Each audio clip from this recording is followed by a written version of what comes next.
We set up now a scenario in a global level where we can see the elites in the overpower and the common people don't do nothing or anything.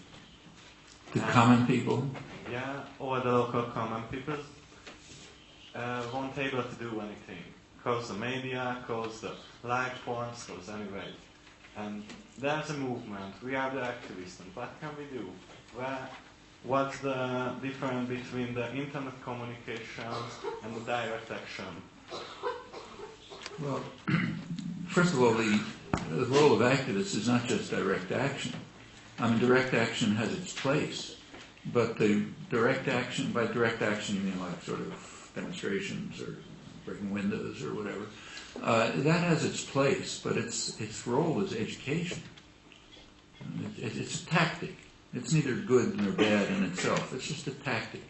And it's a tactic that you carry out. Tactics are judged by their consequences. Okay, they don't have any intrinsic value.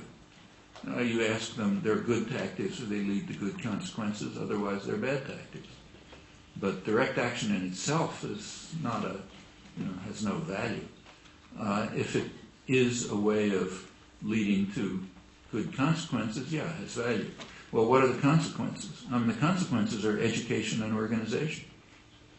That's the point of any kind of activism. Sometimes direct action may be a way to do it. Sometimes it may be harmful.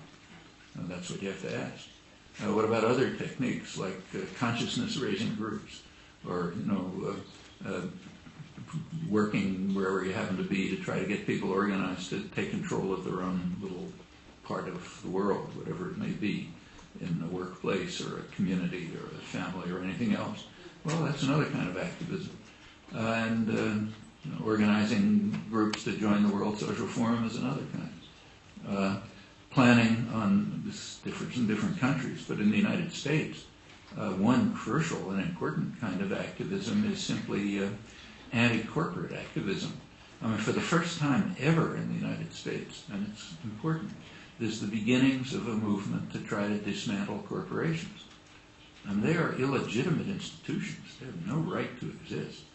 And their control is very fragile. They know it.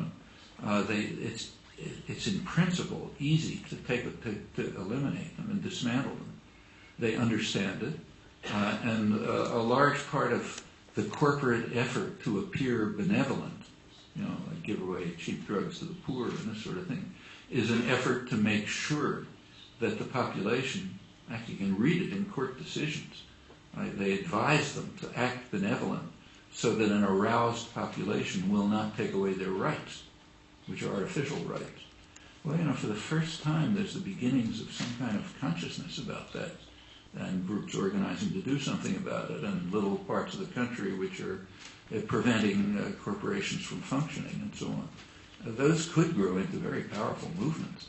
It's much more important in the United States than in Hungary, just because of their role in the international economy. But similar things can happen anywhere. Well, what's the right choice? Well, we're back to that question again. It depends on an assessment of circumstances, of the conditions in which you live, on your own self-examination, what are you willing to do. But there's no reason why the common people, everybody, can't be organized on these topics. People have interests and concerns, and mostly it's the same interests and concerns. People do feel helpless, but they're made to feel helpless. There's a major effort to make them feel helpless, and they really aren't. There are plenty of controls, but controls can be dismantled and overthrown. After all, just take a look at the last century. Okay, at the beginning of the last century, 100 years ago roughly, there were several forms of totalitarianism that were beginning to develop. Okay, one of them was fascism, one was Bolshevism, and a third is corporations.